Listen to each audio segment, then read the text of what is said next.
e a todas. Então, é um prazer estar aqui no Cefet Minas. Agradeço muito pelo convite.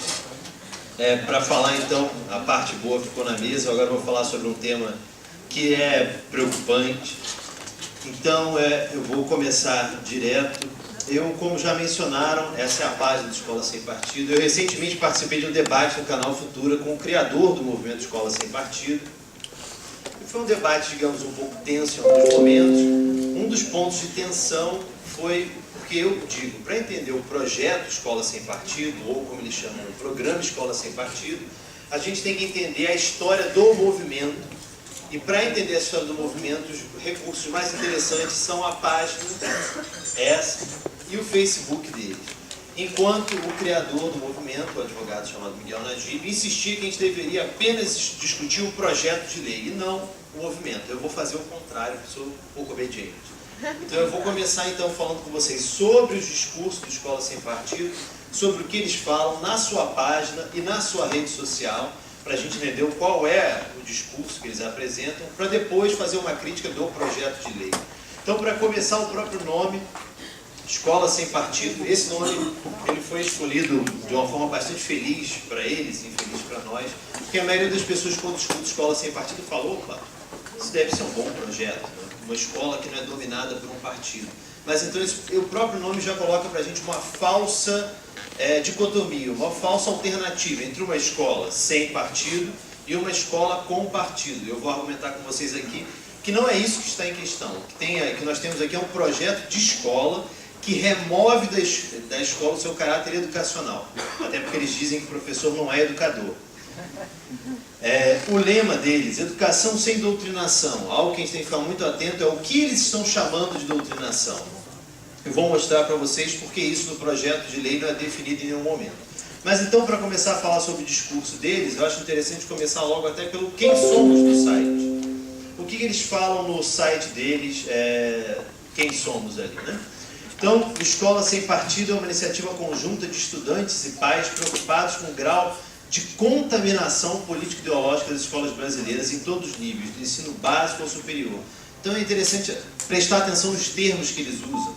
Então é uma contaminação, é uma analogia quase com uma doença, algo contamina.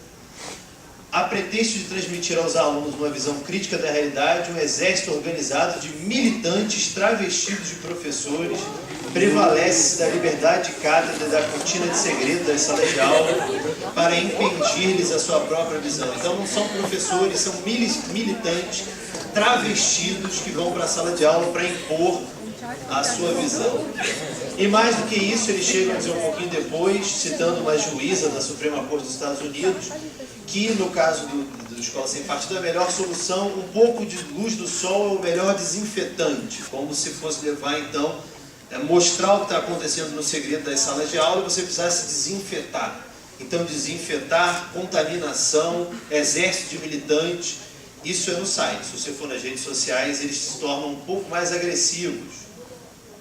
Então eu vou mostrar aqui postagens do criador do movimento no seu perfil público e da página do Facebook do Escola Sem Partido. Então o que está dito aqui é uma imagem de um vampiro. A fixação desse cartaz nas salas de aula, como prevê o PL Escola Sem Partido, terá o efeito de uma estaca de madeira no coração da estratégia gramsciana que vampiriza os estudantes brasileiros há 30 anos. Começa engraçado, gente, vocês vão ver que as consequências disso aqui são muito sérias e na verdade não tem graça nenhuma. E é interessante pensar o recorte que eles escolheram, 30 anos. Esse recorte não é casual. 30 anos é mais ou menos a comemoração a gente comemora há pouco tempo a reabertura política, a redemocratização. Então quer dizer que a educação que eles consideram livre de doutrinação era que acontecia durante a ditadura militar? Mas então o professor é uma contaminação, são militantes, são vampiros. E aqui eles fazem uma montagem com a imagem, eles colocam a imagem desse autor chamado Gramsci, com o rosto do vampiro, a escola, então está escrito Escola Sem Partido, e eles falam: Conde Gramsci, o vampiro que vampiriza a educação brasileira com a ajuda de Paulo Nosferatu Freire, pode estar com seus dias contados. Então eles chegam a ofender, a atacar um dos autores que é referência internacional. Paulo Freire, para quem não conhece, eu acho que a maioria deve conhecer, é o único autor brasileiro que está na lista dos 100 livros mais utilizados nas universidades norte-americanas. Ele é considerado internacionalmente no campo da pesquisa educacional como um dos pioneiros nas teorias críticas do currículo. E aí ele é chamado de vampiro. E vocês perceberam que apagaram as luzes aqui na frente, é porque eu também sou um vampiro. Era um cartaz de um evento que eu fui falar lá no Rio de Janeiro, e eles então disseram que eu faço parte da Associação Nacional dos Historiadores, ANPU, e eles falam, professores de História da ANPU reivindicam a autonomia para vampirizar os alunos. Então, quando a gente vem para um debate como esse, nós estaríamos defendendo o direito de vampirizar os alunos. E eles continuam, eles insistem, além de vampiros, eles também chamam de parasitas, então é uma imagem de um carrapato com uma estrela do PT. Conheçam o famoso carrapato estrela, carrapatos grandes, o parasita ideológico da educação brasileira. E algo que foi dito aqui na mesa de abertura eles tentam levar para a questão educacional uma polarização que nós estamos vivendo no campo político, o que tem dado muito certo para eles em alguns sentidos. Então vocês vão perceber que a todo momento eles acusam o PT seria o culpado por tudo isso que está acontecendo. Quem é que lucra com a doutrinação das escolas? É uma estrela nada discreta do PT. Já foi mencionado aqui também, mas eu vou mostrar esse vídeo que eu acho bastante esclarecedor. Eu não vou lembrar a data agora de cabeça, mas no final de maio, o ministro da Educação, o ministro interino da Educação, Mendonça Filho, recebeu uma comitiva do Revoltados Online, numa das suas primeiras audiências públicas, e aí dentro da comitiva estava o Alexandre Frota, e eles foram lá para apresentar suas propostas para a educação nacional, que eu não sei quais são, eu só sei que uma delas é justamente o Escola Sem Partido, está querendo conectar na internet de qualquer jeito. E aí, eles, nesse mesmo dia, depois que eles foram então no Ministério da Educação, eles gravaram um vídeo com o criador do movimento, e eu vou passar esse vídeo para vocês agora. Cidadão brasileiro e cidadã brasileira, hoje, dia 25 de maio de 2016, exatamente 9h30 da noite, véspera de feriado, nós trabalhamos, né, doutora Beatriz? Muito. Hoje estivemos com o ministro da Educação, Mendonça Filho, também estivemos no Ministério da Cultura e fomos levar algumas pautas para o ministro da Educação, Mendonça Filho. Uma das pautas é a Escola Sem Partido. Miguel, como nasceu a Escola Sem Partido, e assim, rapidamente no resumo, porque você vai ter esse programa com a doutora Beatriz no Revoltados Online, e vai poder passar uma abrangência passo a passo de como foi, para as famílias saberem também e poder nos ajudar nessa cobrança, junto ao Congresso Nacional, ao Ministro da Educação e ao Presidente da República, para que as nossas crianças não sejam doutrinadas. Fala um pouquinho. Muito bem. Bem, o Escola Sem Partido ele nasceu em 2004. Como reação a duas práticas ilegais que estão absolutamente disseminadas hoje no sistema educacional em todo o Brasil. De um lado, a doutrinação política e ideológica em sala de aula. Só um minutinho, sua formação. Eu sou advogado. Ele é advogado. Quanto tempo? Nasceu em 2004? Em 2004. Foi igual ao Revoltados Online? Revoltados Online nasceu de uma causa pessoal minha. Não, sem dúvida. O estopim desse movimento foi um problema que eu tive com a minha filha mais nova na escola. O professor de história da minha filha, que havia sido professor de outros filhos meus, havia num belo dia comparado Che Guevara a São Francisco de Assis. Bom, gente, nós estamos trabalhando em prol do nosso país, preocupados com o futuro das nossas crianças. Doutora Beatriz é incansável, o Frota agora também está incansável, o doutor Júlio, todas as pessoas do Revoltados Online, dos administradores, e vocês são as peças fundamentais. Se vocês não compartilharem, não curtir a página do Revoltados Online, não disseminar a informação, a gente não consegue combater esses tralhas, esses petralhas que ainda dominam parte da mídia hoje do nosso país. Mas deixa o Miguel falar o segundo aspecto. Bem, o primeiro aspecto, então, foi uma reação a essa prática da doutrinação, que é uma prática ilegal. E a segunda prática ilegal, que também se disseminou no sistema educacional, é a usurpação do direito dos pais, dos alunos, sobre a sua educação moral, da autoridade moral dos pais sobre os seus filhos. Também a máquina do Estado, o sistema educacional, está sendo usado para isso, para afrontar a autoridade moral dos pais e dos alunos sobre eles. E aí a gente vê, por exemplo, a lei da paunada é uma consequência disso, tirar a autoridade dos pais. Há um ataque frontal à família. O petismo continua, porque o petismo não acabou. O PT está momentaneamente fora do poder. mas o petismo continua dominando a máquina do Estado, e sobretudo o sistema educacional. Nós já fizemos uma frase, um slogan, né? Como que é? Não mexam com as nossas Não, tem crianças. antes. Não mexam com as nossas crianças. Meus filhos, minhas regras.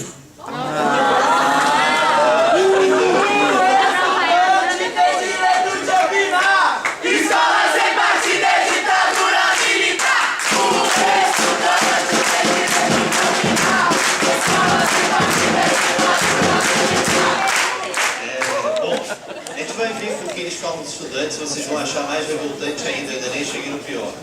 Mas eu acho interessante esse vídeo porque eles falam a máscara do sem partido, do apartidário da escola sem partido, cai nesse vídeo. Né?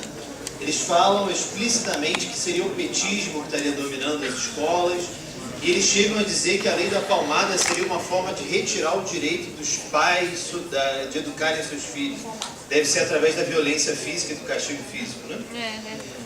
Esse aí, de novo, é o Paulo Freire. Vocês devem saber, recentemente, o verbete do Paulo Freire na Wikipédia foi alterado de dentro de um computador do governo federal, que gerou uma grande polêmica, acusando o Paulo Freire de ser um doutrinador. E aí eles compartilharam essa notícia com o seguinte comentário: usar o sistema público de ensino para fazer doutrinação e propaganda ideológica, política ideológica a favor do PT, como recomendava o próprio Freire, não tem problema, mas usar o computador de uma repartição pública para editar a Wikipédia aí é crime. Então, dizendo que Paulo Freire teria recomendado que se usasse a escola para fazer doutrinação política. O que eu já adianto para vocês é uma inverdade sem tamanho. Mas eles insistem nesses ataques, não através de argumentos, mas através de imagens como essas. Então é Paulo Freire aí, com suas feições deformadas, e aí eles colocam, isso é compartilhado pela Escola Sem Partido, Paulo Freire transformando analfabetos inocentes em analfabetos comunistas desde 1963. Outra imagem que eles, e aí a referência para desconstruir Paulo Freire a referência para desconstruir Paulo Freire é Olavo de Carvalho, que é outra pessoa que você deve ter estado falando, né? É proibido criticar Paulo Freire com essa imagem aqui, super ofensiva, Paulo Freire representado como um burro, e aí o Stalin estaria montado nas costas dele. E a pergunta, se é proibido criticar Paulo Freire, é óbvio que não, qualquer um pode dialogar com as ideias de Paulo Freire, concordando ou discordando, mas uma imagem como essa ajuda em quê para debater as ideias de Paulo Freire? Além de serem imagens super ofensivas dentro desse discurso de ódio. Eu vou mostrar para vocês agora um vídeo, parte do debate que eu participei no canal Futura, no qual o criador do movimento fala sobre Paulo Freire. Eu não sou educador, o que eu vejo é o seguinte: Paulo Freire não conhecia direito constitucional, ele era um pedagogo do PT. Ele usou a toda a pedagogia progressista para promover os interesses do partido, que era o partido dele. A pedagogia dele é anterior ao PT. Ele era filiado ao PT, sim, mas ele colocou todo o seu cabedal científico a serviço de uma bandeira política e partidária. Isso é fato notório. Bom, Paulo Freire tem talvez a gente inúmeras. possa continuar com a discussão sobre escola sem partido, sobre o movimento Mas eu acho que é importante escutar o que eles têm a dizer sobre Paulo Freire, que é referência internacional. Veja só, o que acontece é o seguinte: é o projeto de lei. O Paulo Freire não está com o projeto de lei. Então, eu chamo do que eu quiser, porque eu estou exercendo a minha liberdade de expressão, coisa que o professor na sala de aula não pode fazer. Por que eu não posso fazer? Segundo ponto, eu mencionei, se o professor tivesse liberdade de expressão, ele poderia falar qualquer coisa sobre qualquer assunto em sala de aula e não seria obrigado a transmitir aos alunos o conteúdo da sua disciplina. Segundo, se ele tivesse liberdade de expressão, os seus alunos não teriam liberdade de consciência e de crença, porque eles são presença obrigatória em sala de aula. O aluno é uma audiência cativa do professor. Se o professor puder dizer qualquer coisa sobre qualquer assunto, ele estará violando a liberdade de consciência e de crença dos seus alunos. Então eu aqui, como ninguém é obrigado a escutar o que eu estou dizendo, eu falo o que eu quero. No Facebook, eu falo o que eu quero. Se eu quiser xingar o Paulo Freire, eu xingo. Se quiserem me processar, me processam. Vamos lá. Agora eu estou no Facebook, exercendo a minha liberdade de expressão, plenamente. Então ele fala que ele xinga o Paulo Freire, se quiser, nas redes sociais, e o que a gente vai chegar lá, ele diz que o professor não tem liberdade de expressão na sala de aula e que os alunos, vocês, seriam nossos prisioneiros em sala de aula, vocês constituiriam audiência cativa e não teriam massa crítica para fazer, interpretar o que o professor está dizendo. Agora imagens, e é interessante um debate aqui com alunos do ensino médio, da educação básica, como eles representam os professores e vocês, os alunos da educação básica.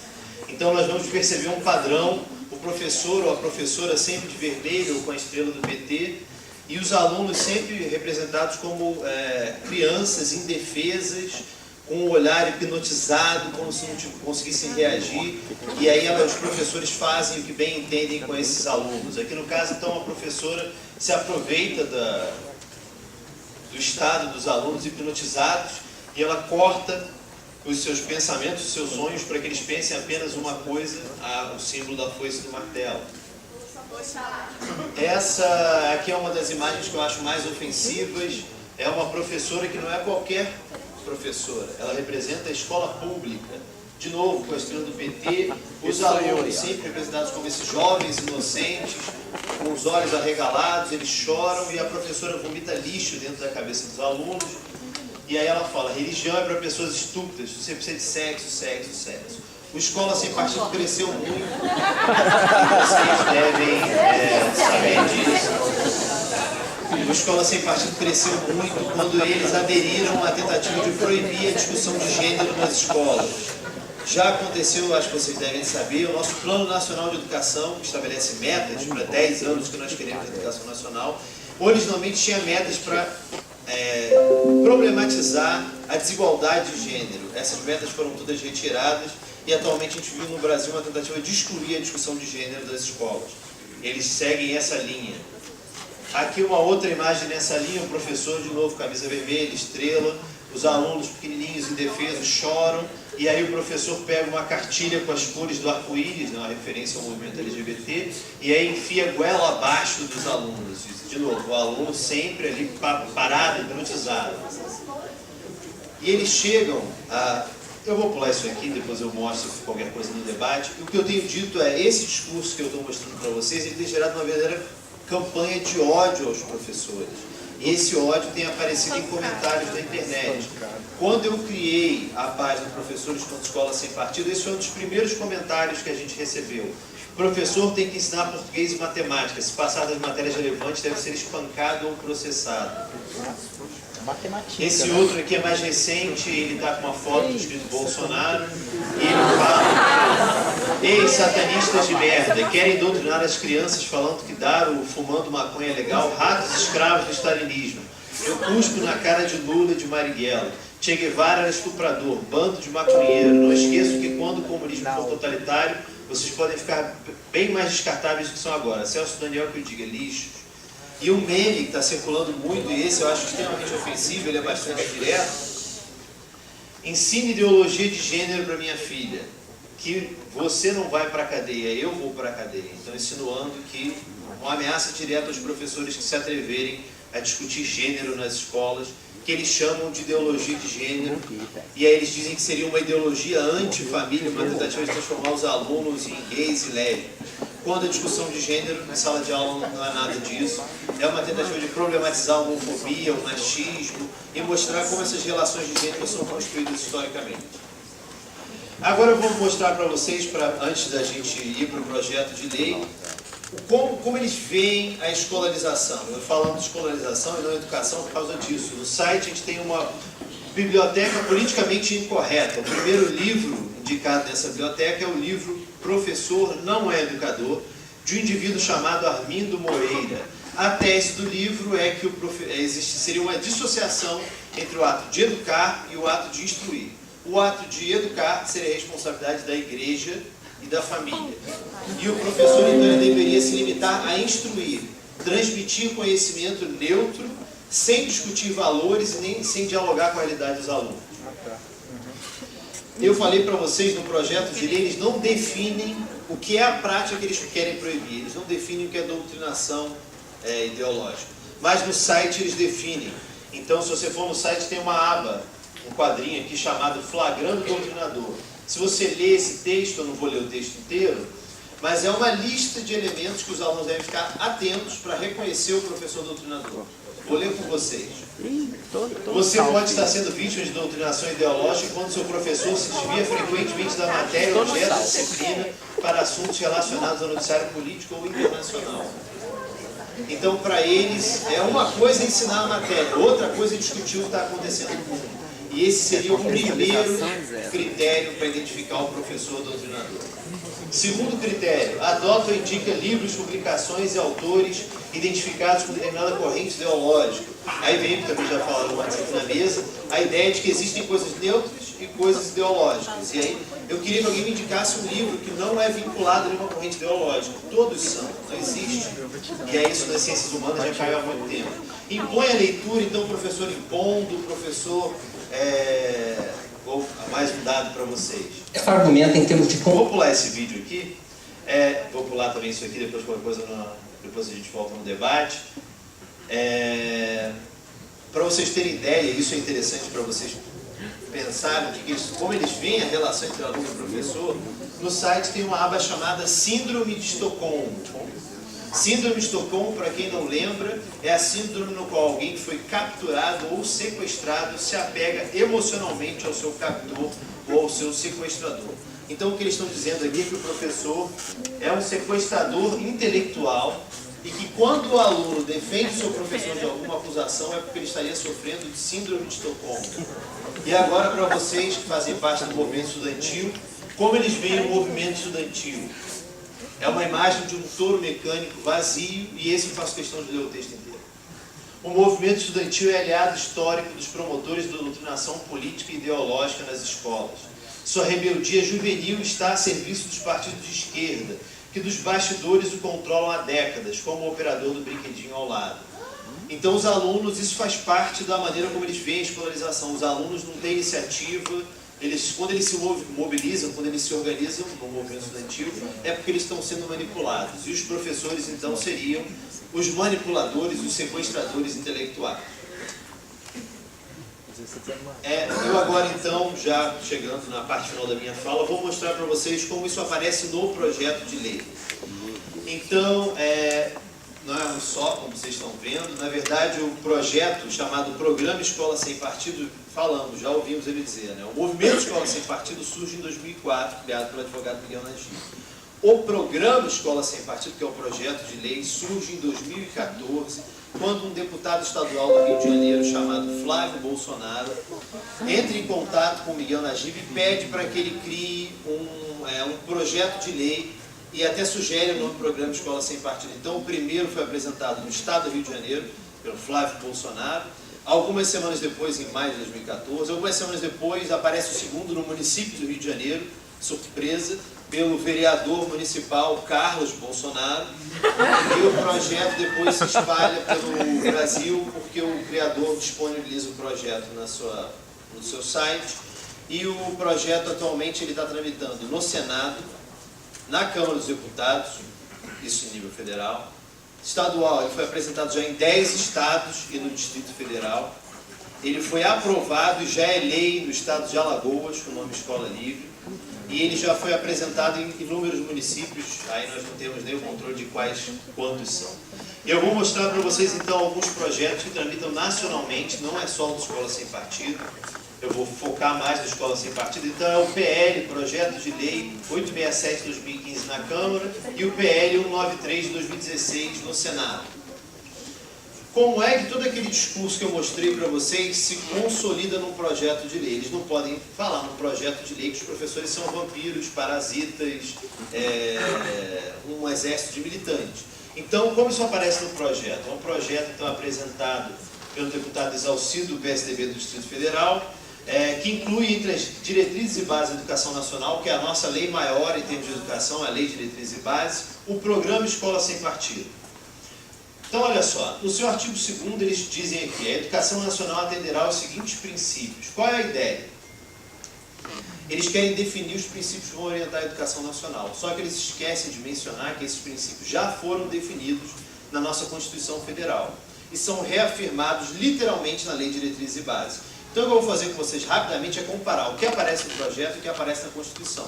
E vocês vão perceber aqui qual é o critério de exclusão. Então, já falamos sobre neutralidade política e ideológica do Estado, a suposição entre neutralidade e ideologia, pluralismo de ideias no ambiente acadêmico. Como isso aparece na nossa Constituição?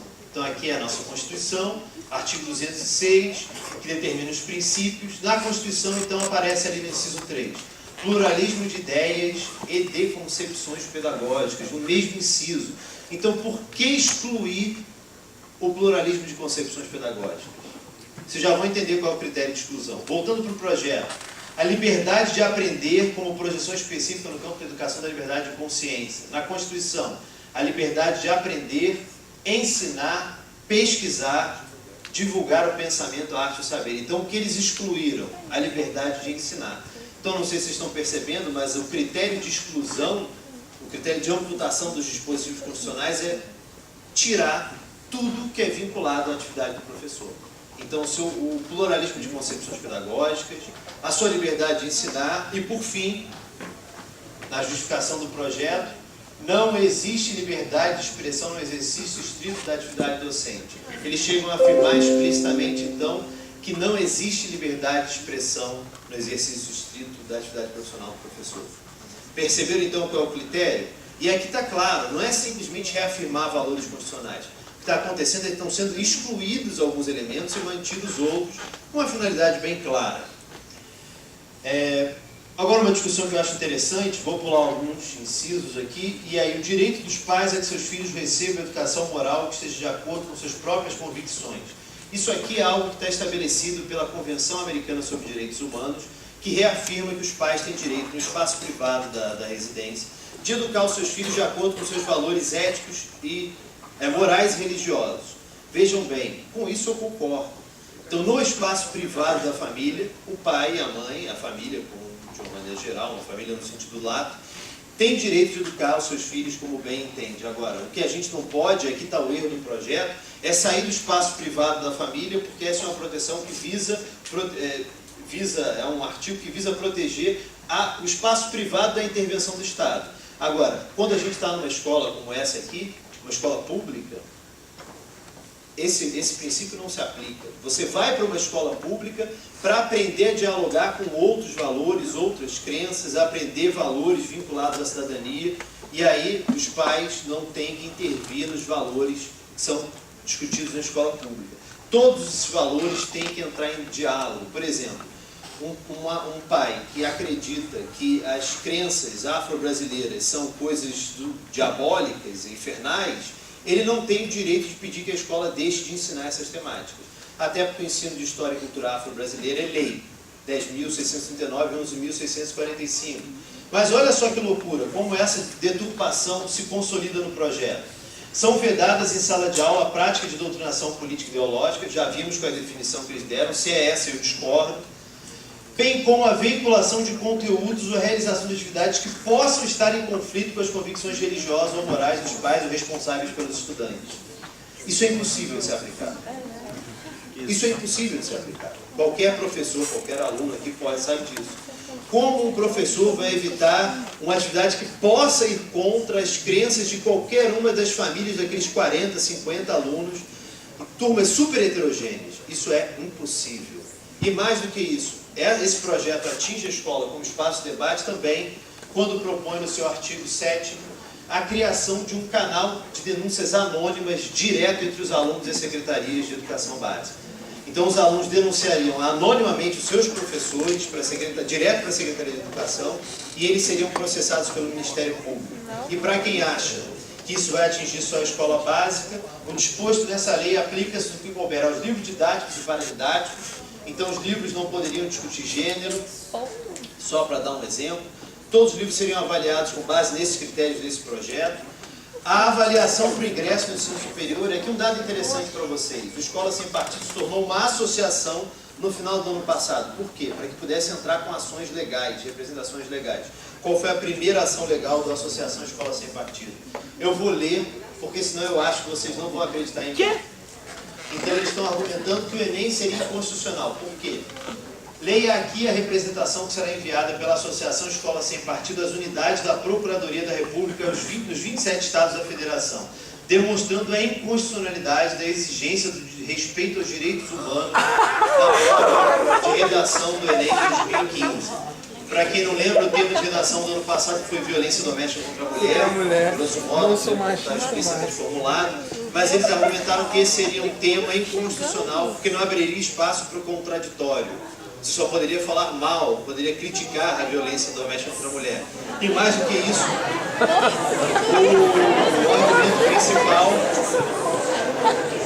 o argumento principal seria que seria inconstitucional exigir, vamos lá, galera, exigir que os alunos defendessem os direitos humanos. Por quê? Porque, segundo eles, atualmente os direitos humanos não passariam de uma linguagem do político correto e que essa não se poderia se impor isso aos alunos. Então, depois, quem quiser ler, é só entrar no site, está lá. Isso atingiria também as instituições de ensino superior e as provas para o ingresso na carreira docente.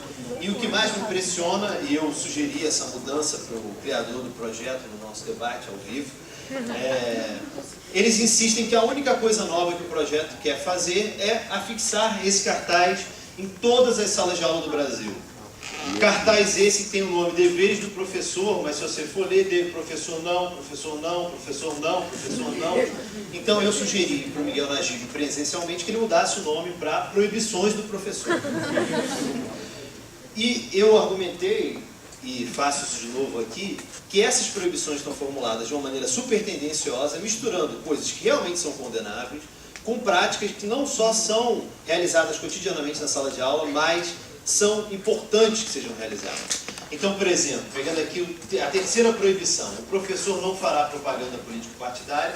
Até aí eu concordo, eu acho que o professor não deve fazer propaganda partidária em sala de aula, o que é diferente de discutir política, como já disseram aqui. Política é muito mais amplo do que o partidarismo. Política é a ação coletiva no espaço público. É que vocês se sintam capazes de mudar a realidade na qual vocês estão inseridos. A gente faz isso através da política, da ação coletiva. Então, tudo bem, a proibição da propaganda, mas o professor não fará propaganda político-partidária em sala de aula, nem incitará seus alunos a participar de manifestações, atos públicos e passeatas. Então, a maneira como eles escrevem, incitar, mas eu pergunto, estimular os alunos, vocês, se é que a gente estimula, vocês estimulam a gente, não sei, a participar de qualquer tipo de manifestação democrática no espaço público, é algo a ser condenado, é algo a ser proibido? Eu defendo que não. Pessoal, esse é o projeto, então, tem mais, o projeto tem aí várias folhas. O projeto que foi apresentado no Senado ele é um pouco diferente desse, ele já muda algumas coisas. Ele foi apresentado pelo senador Magno Malta, e que é a mesma coisa. Ele tem algumas diferenças, por exemplo, ele já inclui aqui a liberdade de ensinar, que eles perceberam que seria muito absurdo e inconstitucional retirar essa liberdade. E o mais interessante de tudo, né? Quando você exclui do professor a sua possibilidade de usar uma multiplicidade de concepções pedagógicas, você exclui do professor a sua liberdade de ensinar, você exclui do professor, da atividade do professor, a sua liberdade de expressão, quem é que acha que o aluno vai poder usufruir da sua liberdade de aprender se o professor não puder falar sobre a realidade na qual a escola está inserida, se ele não puder discutir gênero, se ele não puder usar... Percebe? É um equívoco. Mas o que tem de novo realmente nesse projeto é essa proibição aqui. O poder público não se miscuirá na opção sexual dos alunos, nem permitirá qualquer prática capaz de comprometer, precipitar, direcionar o natural amadurecimento e desenvolvimento da sua personalidade, com harmonia, com a respectiva identidade biológica do sexo, sendo vedada especialmente a aplicação dos postulados da teoria ou ideologia de gênero. Morri. Vocês aqui devem discutir isso em sala de aula. Identidade biológica, eles tentam aqui simplificar tudo a mera questão biológica, e eu reafirmo aqui, discutir gênero não é negar a biologia de ninguém, mas é só mostrar como esses papéis de homem, mulher e etc, eles são construídos socialmente, se eles mudam, inclusive. Então, esses são os projetos. Eu não vou falar sobre todos os outros. Se vocês quiserem no debate, a gente entra um pouquinho neles. Eu só adianto que eles querem proibir a discussão de temas transversais em sala de aula, eles querem proibir a discussão de gênero, e eu vou mostrar só o último, que é um projeto que ele é bastante radical, que é o PL 1411, de um deputado federal chamado Rogério Marinho, que esse é bastante grave. O que é esse projeto? Ele quer tipificar o crime de assédio ideológico e dar outras providências. Ele muda o nosso Código Penal para criar um novo crime, o crime de assédio ideológico. Como eles definem esse crime? Entende-se como assédio ideológico da prática que condiciona o aluno a adotar determinado posicionamento político, partidário, ideológico, ou qualquer tipo de constrangimento causado por outrem ao aluno por adotar posicionamento diverso do seu, independente de quem seja o agente.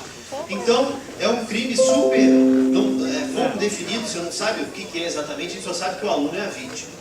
E grave, esse crime então levaria os professores, ou qualquer outro agente, para prisão de 3 meses a 1 ano com multa. E olha que coisa, se o agente for professor, coordenador, educador, orientador educacional, psicólogo escolar ou praticar o crime no âmbito de um estabelecimento de ensino público ou privado, a pena será aumentada em 1/3. Espera aí. Então, se o crime acontecer na escola, tem aumento de pena. Mas então, se pode acontecer fora da escola, então um professor que tenha seus alunos nas suas redes sociais se posicionar politicamente fora da escola, será que ele pode ser aprisionado dentro desse crime? Bom, reforço aqui, gente, que esses projetos não foram aprovados. E para mim a maior prova possível do equívoco desses projetos é justamente a atuação do movimento estudantil. Quando escolas são ocupadas de forma autônoma, isso é uma prova que os alunos não são audiência cativa, que vocês têm iniciativa, vocês têm consciência do que vocês vivem, vocês têm capacidade de criticar. E mais do que isso, a sala de aula hoje em dia não é mais essa sala de aula que está representada aqui. Eu fui professor de educação básica até 2013. Se eu falasse alguma coisa que os alunos não concordavam, imediatamente eles me questionariam. Ou então, você dá uma informação, eles não acreditam no que você está falando. Vai lá e olha na hora no celular e confere a informação. Eu, inclusive, já fui corrigido por alunos em sala de aula. Mas, então, essa era a minha apresentação. E eu fico para o debate, então espero que vocês tenham gostado. Obrigado.